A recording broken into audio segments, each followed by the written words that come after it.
for Ubbo-Sathla is the source and the end. Before the coming of Xothaqua, or Yog-Sothoth, or Cthulhu from the stars, Ubbo-Sathla dwelt in the steaming fens of the new-made earth, a mass without head or members, spawning the grey formless efts of the prime and the grisly prototypes of terrene life. And all earthly life, it is told, shall go back at last through the great circle of time to Ubbo-Sathla, the Book of Eibon. Paul Tragardis found the milky crystal in a litter of oddments from many lands and eras. He had entered the shop of the curio dealer through an aimless impulse, with no particular object in mind, other than the idle distraction of eyeing and fingering a miscellany of far-gathered things. Looking desultorily about, his attention had been drawn by a dull glimmering on one of the tables, and he had extricated the queer orb-like stone from its shadowy, crowded position between an ugly little Aztec idol, the fossil egg of a Dinornis, and an obscene fetish of black wood from the Niger. The thing was about the size of a small orange, and was slightly flattened at the ends, like a planet at its poles. It puzzled Tragardis, for it was not like an ordinary crystal, being cloudy and changeable, with an intermittent glowing in its heart, as if it were alternately illumined and darkened from within. Holding it to the wintry window, he studied it for a while without being able to determine the secret of this singular and regular alternation. His puzzlement was soon complicated by a dawning sense of vague and irrecognizable familiarity, as if he had seen the thing before under circumstances that were now wholly forgotten. He appealed to the curio dealer, a dwarfish Hebrew with an air of dusty antiquity, who gave the impression of being lost to commercial considerations in some web of Kabbalistic reverie. "Can you tell me anything about this?" The dealer gave an indescribable, simultaneous shrug of his shoulders and his eyebrows. "It is very old, Paleogean, one might say. I cannot tell you much, for little is known. A geologist found it in Greenland beneath glacial ice in the Miocene strata. Who knows? It may have belonged to some sorcerer of primeval Thule. Greenland was a warm, fertile region beneath the sun of Miocene times. No doubt it is a magic crystal, and a man might behold strange visions in its heart if he looked long enough." Tragardis was quite startled, for the dealer's apparently fantastic suggestion had brought to mind his own delvings in a branch of obscure lore, and in particular had recalled the Book of Eibon, that strangest and rarest of occult forgotten volumes, which is said to have come down through a series of manifold translations from a prehistoric original, written in the lost language of Hyperborea. Tragardis, with much difficulty, had obtained the medieval French version, a copy that had been owned by many generations of sorcerers and Satanists, but had never been able to find the Greek manuscript from which the version was derived. The remote, fabulous original was supposed to have been the work of a great Hyperborean wizard from whom it had taken its name.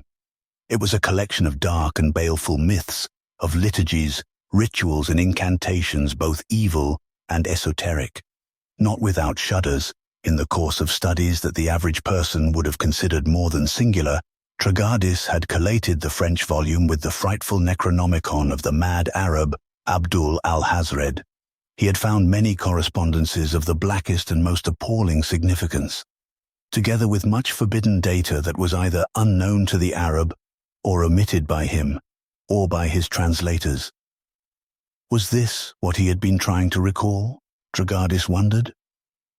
The brief casual reference in the Book of Eibon to a cloudy crystal that had been owned by the wizard Zon Mezamalek in Mu-Thulan. Of course, it was all too fantastic, too hypothetic, too incredible. But Mu-Thulan, that northern portion of ancient Hyperborea, was supposed to have corresponded roughly with modern Greenland, which had formerly been joined as a peninsula to the main continent. Could the stone in his hand, by some fabulous fortuity, be the crystal of Zon Mezamalek? Tragardis smiled at himself with inward irony for even conceiving the absurd notion. Such things did not occur, at least not in present-day London, and in all likelihood, the Book of Eibon was sheer superstitious fantasy anyway. Nevertheless, there was something about the crystal that continued to tease and inveigle him. He ended by purchasing it at a fairly moderate price, The sum was named by the seller and paid by the buyer without bargaining. With the crystal in his pocket, Paul Tragardis hastened back to his lodgings instead of resuming his leisurely saunter. He installed the milky globe on his writing table, where it stood firmly enough on one of its oblate ends. Then, still smiling at his own absurdity, he took down the yellow parchment manuscript of the Book of Eibon from its place in a somewhat inclusive collection of recherche literature. He opened the vermiculated leather cover with hasps of tarnished steel and read over to himself, translating from the archaic French as he read, the paragraph that referred to Zon-Mezamalek. This wizard, who was mighty among sorcerers, had found a cloudy stone, orb-like and somewhat flattened at the ends, in which he could behold many visions of the terrene past, even to the earth's beginning, when Ubbo-Sathla, the unbegotten source, lay vast and swollen and yeasty amid the vaporing slime. But of that which he beheld, Zon-Mezamalek left little record, and people say that he vanished presently, in a way that is not known, and after him the cloudy crystal was lost. Paul Tragardis laid the manuscript aside. Again there was something that tantalized and beguiled him, like a lost dream or a memory forfeit to oblivion. Impelled by a feeling which he did not scrutinize or question, he sat down before the table and began to stare intently into the cold, nebulous orb. He felt an expectation which, somehow, was so familiar, so permeative a part of his consciousness, that he did not even name it to himself. Minute by minute he sat and watched the alternate glimmering and fading of the mysterious light in the heart of the crystal.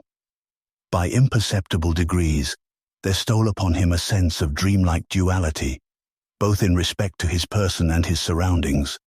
He was still Paul Tragardis, and yet he was someone else. The room was his London apartment, and a chamber in some foreign but well-known place. And in both milieus, he peered steadfastly into the same crystal. After an interim, without surprise on the part of Tragardis, the process of re-identification became complete. He knew that he was Zon-Mezamalek, a sorcerer of Mu-Thulan, and a student of all lore anterior to his own epoch. Wise with dreadful secrets that were not known to Paul Tragardis, amateur of anthropology and the occult sciences in latter-day London, he sought by means of the milky crystal to attain an even older and more fearful knowledge. He had acquired the stone in dubitable ways, from a more than sinister source. It was unique and without fellow in any land or time. In its depths, all former years, all things that have ever been, were supposedly mirrored and would reveal themselves to the patient visionary. And through the crystal, Zon-Mezamalek had dreamt to recover the wisdom of the gods who died before the earth was born. They had passed to the lightless void, leaving their lore inscribed upon tablets of ultra-stellar stone, and the tablets were guarded in the primal mire by the formless, idiotic demiurge, Ubbo-Sathla. Only by means of the crystal could he hope to find and read the tablets. For the first time, he was making trial of the globe's reputed virtues. About him an ivory-paneled chamber, filled with his magic books and paraphernalia, was fading slowly from his consciousness. Before him, on a table of some dark Hyperborean wood that had been graven with grotesque ciphers, the crystal appeared to swell and deepen, and in its filmy depth he beheld a swift and broken swirling of dim scenes, fleeting like the bubbles of a mill race, as if he looked upon an actual world. Cities, forests, mountains, seas and meadows flowed beneath him, lightening and darkening as with the passage of days and nights in some weirdly accelerated stream of time. Zon-Mezamalek had forgotten Paul Tragardis, had lost the remembrance of his own entity and his own surroundings in Mu-Thulan. Moment by moment, the flowing vision in the crystal became more definite and distinct, and the orb itself deepened till he grew giddy, as if he were peering from an insecure height into some never-fathomed abyss. He knew that time was racing backward in the crystal, was unrolling for him the pageant of all past days, but a strange alarm had seized him, and he feared to gaze longer. Like one who has nearly fallen from a precipice, he caught himself with a violent start and drew back from the mystic orb. Again, to his gaze, The enormous whirling world into which he had peered was a small and cloudy crystal on his rune-wrought table in Mu-Thulan. Then, by degrees, it seemed that the great room with sculptured panels of mammoth ivory was narrowing to another and dingier place, and Zon Mezamalek, losing his preternatural wisdom and sorcerous power, went back by a weird regression into Paul Tragardis, and yet not wholly, it seemed, was he able to return. Tragardis, dazed and wondering, found himself before the writing table on which he had set the oblate sphere. He felt the confusion of one who has dreamt and has not yet fully awakened from the dream. The room puzzled him vaguely, as if something were wrong with its size and furnishings, and his remembrance of purchasing the crystal from a curio dealer was oddly and discrepantly mingled with an impression that he had acquired it in a very different manner. He felt that something very strange had happened to him when he peered into the crystal, but just what it was, he could not seem to recollect. It had left him in the sort of psychic muddlement that follows a debauch of hashish. He assured himself that he was Paul Tragardis, that he lived on a certain street in London, that the year was 1932. But such commonplace verities had somehow lost their meaning and their validity, and everything about him was shadow-like and insubstantial. The very walls seemed to waver like smoke. The people in the streets were phantoms of phantoms, and he himself was a lost shadow, a wandering echo of something long forgot. He resolved that he would not repeat his experiment of crystal gazing. The effects were too unpleasant and equivocal. But the very next day, by an unreasoning impulse to which he yielded almost mechanically, without reluctation, he found himself seated before the misty orb. Again he became the sorcerer, Zon Mezamalek in Mu-Thulan. Again he dreamt to retrieve the wisdom of the anti-mundane gods. Again he drew back from the deepening crystal with the terror of one who fears to fall. And once more, but doubtfully and dimly, like a failing wraith, he was Paul Tragardis. 3 times did Tragardis repeat the experience on successive days, and each time his own person and the world about him became more tenuous and confused than before. His sensations were those of a dreamer who is on the verge of waking, and London itself was unreal as the lands that slip from the dreamer's ken, receding in filmy mist and cloudy light. Beyond it all, he felt the looming and crowding of vast imageries, alien but half familiar. It was as if the phantasmagoria of time and space were dissolving about him, to reveal some veritable reality, or another dream of space and time. There came at last the day when he sat down before the crystal and did not return as Paul Tragardis. It was the day when Zon Mezamalek, boldly disregarding certain evil and portentous warnings, resolved to overcome his curious fear of failing bodily into the visionary world that he beheld, a fear that had hitherto prevented him from following the backward stream of time for any distance. He must, he assured himself, conquer this fear if he were ever to see and read the lost tablets of the gods. He had beheld nothing more than a few fragments of the years of Mu-Thulan, immediately posterior to the present, the years of his own lifetime, and there were inestimable cycles between these years and the beginning. Again, to his gaze, the crystal deepened immeasurably, with scenes and happenings that flowed in a retrograde stream. Again the magic ciphers of the dark table faded from his ken, and the sorcerously carven walls of his chamber melted into less than dream. Once more he grew giddy with an awful vertigo as he bent above the swirling and milling of the terrible gulfs of time in the world-like orb. Fearfully, in spite of his resolution, he would have drawn away. But he had looked and leaned too long. There was a sense of abysmal falling, a suction as of ineluctable winds, of maelstroms that bore him down through fleet, unstable visions of his own past life into antenatal years and dimensions. He seemed to endure the pangs of an inverse dissolution, and then he was no longer Zon Mezamalek, the wise and learned watcher of the crystal, but an actual part of the weirdly racing stream that ran back to reattain the beginning. He seemed to live unnumbered lives, to die myriad deaths, forgetting each time the death and life that had gone before. He fought as a warrior in half-legendary battles. He was a child playing in the ruins of some olden city of Mu-Thulan. He was the king who had reigned when the city was in its prime, the prophet who had foretold its building and its doom. A woman, he wept for the bygone dead in necropoli long crumbled. An antique wizard, he muttered the rude spells of earlier sorcery. A priest of some pre-human god, he wielded the sacrificial knife in cave temples of pillared basalt. Life by life, era by era, he retraced the long and groping cycles through which Hyperborea had risen from savagery to a high civilization. He became a barbarian of some troglodytic tribe, fleeing from the slow, turreted ice of a former glacial age into lands illumined by the ruddy flare of perpetual volcanoes. Then, after incomputable years, he was no longer man, but a man-like beast, roving in forests of giant fern and calamite, or building an uncouth nest in the boughs of mighty cycads.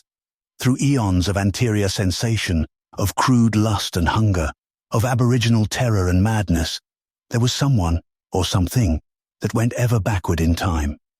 Death became birth, and birth was death. In a slow vision of reverse change, the earth appeared to melt away and sloughed off the hills and mountains of its latter strata. Always the sun grew larger and hotter above the fuming swamps that teemed with a crasser life, with a more fulsome vegetation. And the thing that had been Paul Tragardis, that had been Zon Mezamalek, was a part of all the monstrous devolution. It flew with the claw-tipped wings of a pterodactyl. It swam in tepid seas with the vast winding bulk of an ichthyosaurus. It bellowed uncouthly with the armored throat of some forgotten behemoth to the huge moon that burned through primordial mists. At length, after eons of immemorial brutehood, it became one of the lost serpent men who reared their cities of black gneiss and fought their venomous wars in the world's first continent. It walked undulously in anti-human streets, in strange crooked vaults. It peered at primeval stars from high Babylonian towers. It bowed with hissing litanies to great serpent idols. Through years and ages of the Ophidian era it returned, and was a thing that crawled in the ooze, that had not yet learned to think and dream and build.